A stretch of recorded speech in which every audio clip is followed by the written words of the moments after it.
বিসমিল্লাহির রহমানির রহিম। 19শে জানুয়ারি 2025। বাংলাদেশ এবং বাংলাদেশের বাইরে যারা আমার ভিডিও দেখেন সবার প্রতি শ্রদ্ধা এবং ভালোবাসা। একটি নতুন সংবাদ নিয়ে আজকে হইচই পড়ে গেছে বাংলাদেশে। সেই সংবাদটা হলো বাংলাদেশকে 4টি প্রদেশে ভাগ করার জন্য সুপারিশ করা হয়েছে। এটা কোনো যুক্তিসঙ্গত এবং গ্রহণযোগ্য নয়।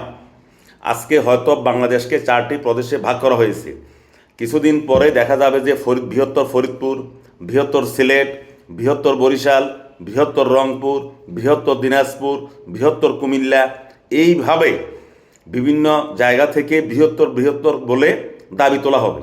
তখন বাংলাদেশের যে রাজনৈতিক দলগুলো বা যারা ক্ষমতায় থাকবে তারা পরবর্তীকালে সরকার গঠন করার জন্য, সস্তা জনপ্রিয়তার জন্য তারা তখন এই দাবিগুলো মেনে নেবে।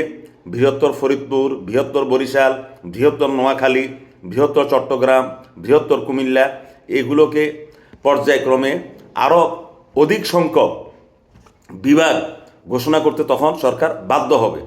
আবার এমন হতে পারে এক পর্যায়ে দেখা যাবে যে এমন আন্দোলন হয়েছে যে বাংলাদেশের যে সাবেক 19টি জেলা, সে 19টি জেলাকে 19টি প্রদেশে ভাগ করার আন্দোলন তো গড়ে উঠতে পারে। তো যাই হোক, যারা এই প্রস্তাব দিয়েছেন, প্রস্তাবটা তারা সুস্থ চিন্তায় দেননি বলে আমি মনে করি। তারা মনে করেছে যে এতে প্রশাসনিক জটিলতা কমবে। না, এতে প্রশাসনিক জটিলতা আরও বেড়ে যাবে। যেমন সিলেটের একটা কথা বলি, সিলেটের নিজস্ব একটা ভাষা আছে, এই ভাষাটার নাম হলো নাগরি ভাষা। সিলেটের মানুষ এক পর্যায়ে বলবে যে না, আমরা আলাদা স্বাধীন রাষ্ট্র চাই, কারণ আমাদের নিজস্ব ভাষা আছে, আমাদের খাদ্যাভ্যাস ভিন্ন, সব কিছু অন্য বাংলাদেশের অন্যান্য জেলা থেকে ভিন্ন, সুতরাং আমরা একটা ভিন্ন রাষ্ট্র চাই। তখন সরকার বেকায়দায় পড়বে। শুধু তা না, যদি এইভাবে প্রদেশ করা হয় এতে দুর্নীতি বেড়ে যাবে। কারণ বাংলাদেশের আমলাতন্ত্র যে অবস্থায় গিয়ে পৌঁছেছে, এরা সকল কাজ প্রাদেশিক সরকারকে দেবে না।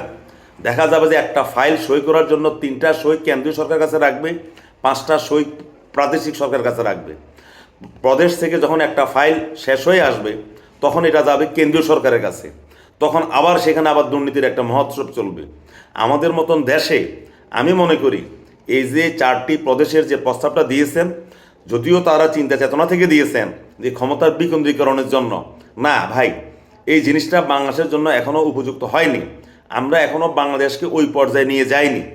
যেদিন আমাদের বাংলাদেশকে আমরা ওই পর্যায়ে নিয়ে যাব তখন গিয়ে একটা প্রাদেশিক বাংলাদেশকে 4টা 6টা বা যত খুশি প্রদেশে ভাগ করা যেতে পারে। ধন্যবাদ সবাইকে।